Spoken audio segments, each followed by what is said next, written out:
The 1,000 injuries of Fortunato I had borne as I best could, but when he ventured upon insult, I vowed revenge. You, who so well know the nature of my soul, will not suppose, however, that I gave utterance to a threat. At length I would be avenged. This was a point definitively settled, but the very definitiveness with which it was resolved precluded the idea of risk. I must not only punish, but punish with impunity. A wrong is unredressed when retribution overtakes its redresser. It is equally unredressed when the avenger fails to make himself felt as such to him who has done the wrong. It must be understood that neither by word nor deed had I given Fortunato cause to doubt my goodwill. I continued, as was my wont, to smile in his face, and he did not perceive that my smile now was at the thought of his immolation. He had a weak point, this Fortunato, although in other regards he was a man to be respected and even feared. He prided himself on his connoisseurship in wine. Few Italians have the true virtuoso spirit. For the most part, their enthusiasm is adopted to suit the time and opportunity, to practice imposture upon the British and Austrian millionaires.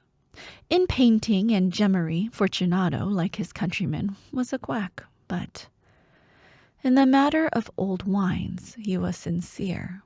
In this respect I did not differ from him materially. I was skillful in the Italian vintages myself, and bought largely whenever I could. It was about dusk one evening, during the supreme madness of the Carnival season, that I encountered my friend.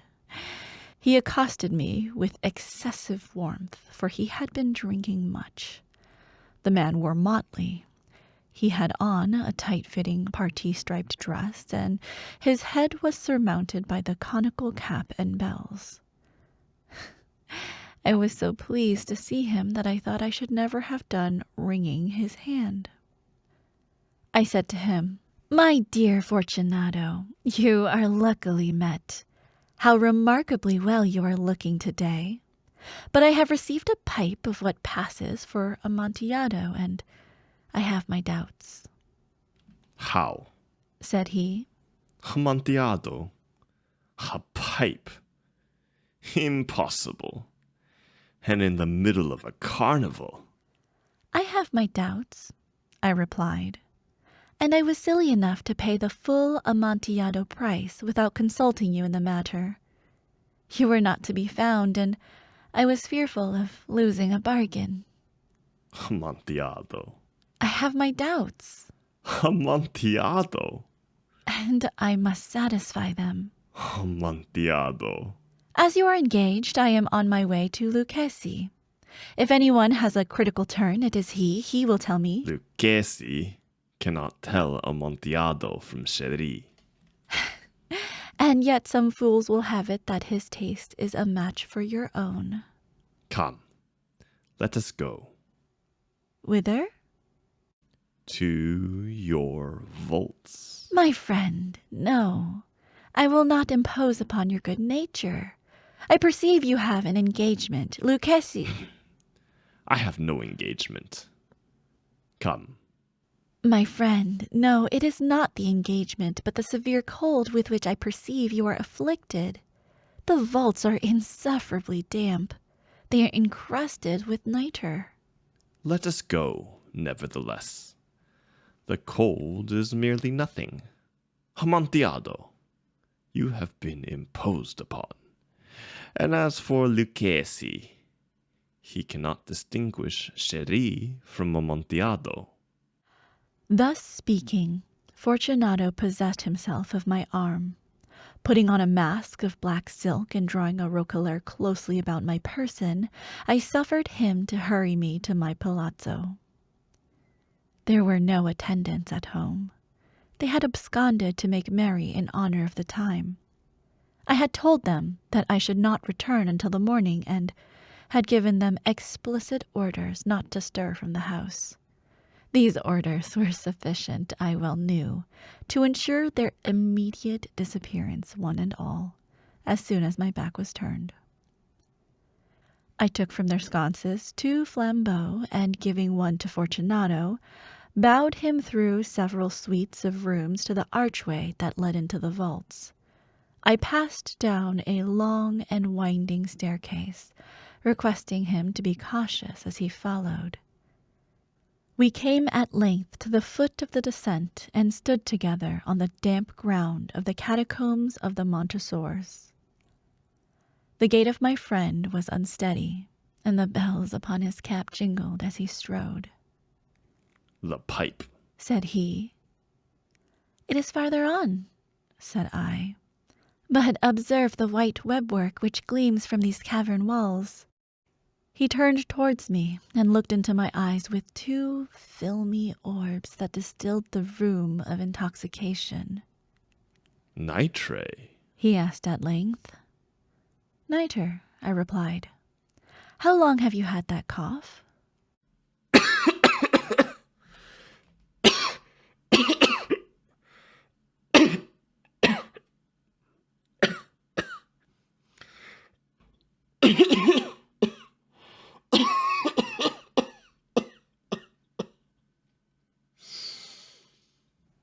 My poor friend found it impossible to reply for many minutes.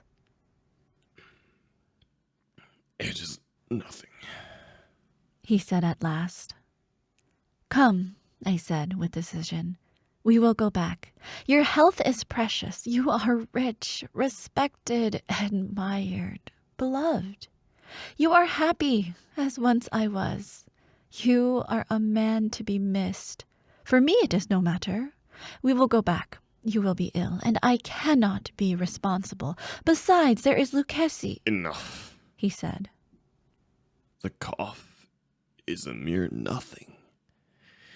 It will not kill me. I shall not die of a cough." "True, true," I replied. "And indeed I had no intention of alarming you unnecessarily, but you should use all proper caution. A draught of this Medoc will defend us from the damps." Here I knocked off the neck of a bottle which I drew from a long row of its fellows that lay upon the mould. "Drink," I said, presenting him the wine. He raised it to his lips with a leer. He paused and nodded to me familiarly while his bells jingled. "I drink," he said, "to the buried that repose around us." "And I to your long life." He again took my arm, and we proceeded. "These vaults," he said. "are extensive." "The Montresors," I replied, "were a great and numerous family." "I forget your arms." A huge human foot d'or in a field azure. The foot crushes a serpent rampant whose fangs are embedded into the heel. "And the motto?" "Nemo me impune lacessit," "Good." he said.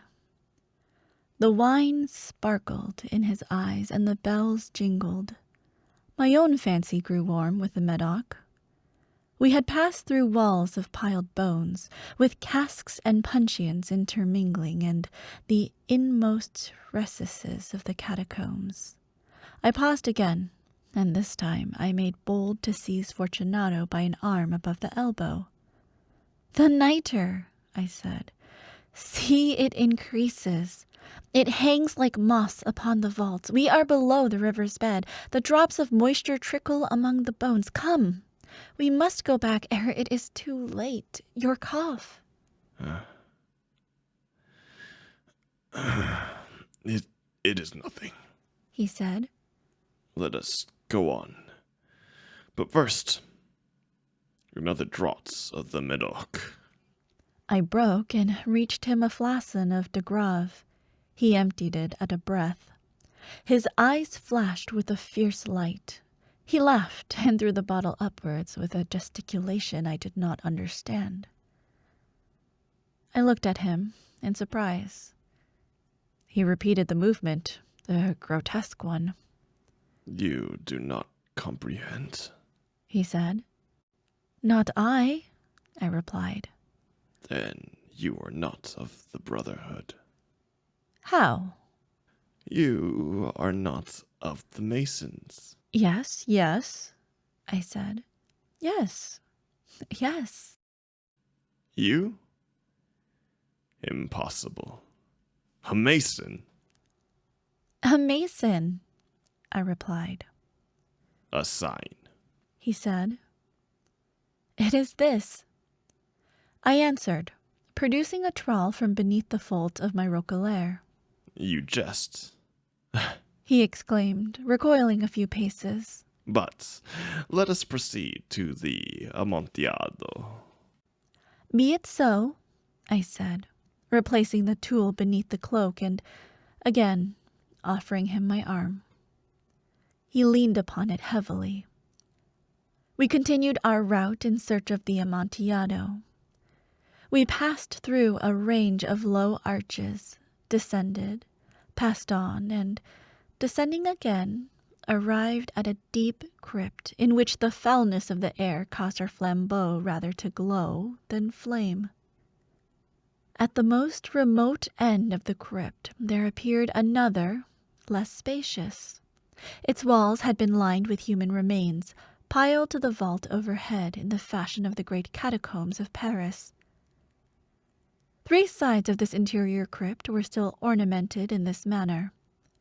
From the 4th, the bones had been thrown down and lay promiscuously upon the earth, forming at one point a mound of some size. Within the wall, thus exposed by the displacing of the bones, we perceived a still interior recess, in depth about 4 feet, in width 3, in height 6 or 7. It seemed to have been constructed for no especial use within itself, but formed merely the interval between 2 of the colossal supports of the roof of the catacombs, and was backed by one of their circumscribing walls of solid granite. It was in vain that Fortunato, uplifting his dull torch, endeavored to pry into the depths of the recess. Its termination the feeble light did not enable us to see. Proceed, I said. Herein is the Amontillado. As for Lucchesi— He is an ignoramus, interrupted my friend, as he stepped unsteadily forward, while I followed immediately at his heels. In an instant he had reached the extremity of the niche, and found his progress arrested by the rock, stood stupidly bewildered. A moment more, and I had fettered him to the granite. In its surface were 2 iron staples, distinct from each other about 2 feet horizontally. From one of these depended a short chain, from the other a padlock. Throwing the links about his waist, it was but the work of a few seconds to secure it. He was too much astounded to resist. Withdrawing the key, I stepped back from the recess. "Pass your hand," I said, "over the wall. You cannot help feeling the nitre. Indeed, it is very damp. Once more, let me implore you to return." "No? Then I will positively leave you. But I must first render you all the little attentions in my power." The Amontillado, ejaculated my friend, not yet recovered from his astonishment. "True," I replied, "the Amontillado." As I said these words, I busied myself among the pile of bones of which I have before spoken. Throwing them aside, I soon uncovered a quantity of building stone and mortar. With these materials, and with the aid of my trowel, I began vigorously to wall up the entrance of the niche. I had scarcely laid the first tier of my masonry when I discovered that the intoxication of Fortunato had in a great measure worn off. The earliest indication I had of this was a low, moaning cry from the depth of the recess. It was not the cry of a drunken man. There was then a long and obstinate silence. I laid the second tier, and the third, and the fourth, and then I heard the furious vibrations of the chain. The noise lasted for several minutes, during which, that I might hearken to it with the more satisfaction, I ceased my labors and sat down upon the bones. When at last the clanking subsided, I resumed the trowel and finished without interruption the 5th, the 6th, and the 7th tier. The wall was now nearly upon a level with my breast. I again paused, and holding the flambeau over the mason work, threw a few feeble rays upon the figure within. A succession of loud and shrill screams, bursting suddenly from the throat of the chained form, seemed to thrust me violently back. For a brief moment I hesitated. I trembled. Unsheathing my rapier, I began to grope with it about the recess, but the thought of an instant reassured me.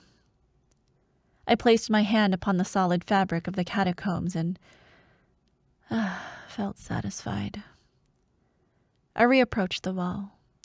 I replied to the yells of him who clamored. I re-echoed.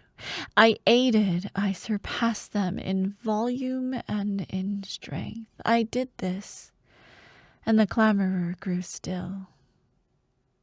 It was now midnight, and my task was drawing to a close. I had completed the 8th, the 9th, and the 10th tier. I had finished a portion of the last and the 11th. There remained but a single stone to be fitted and plastered in. I struggled with its weight. I placed it partially in its destined position. But now there came from out the niche a low laugh that erected the hairs upon my head. It was succeeded by a sad voice which I had difficulty in recognizing as that of the noble Fortunato. The voice said,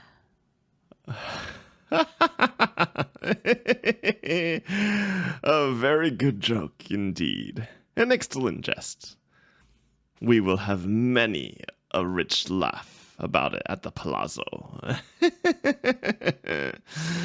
Over our wine. "The Amontillado," I said.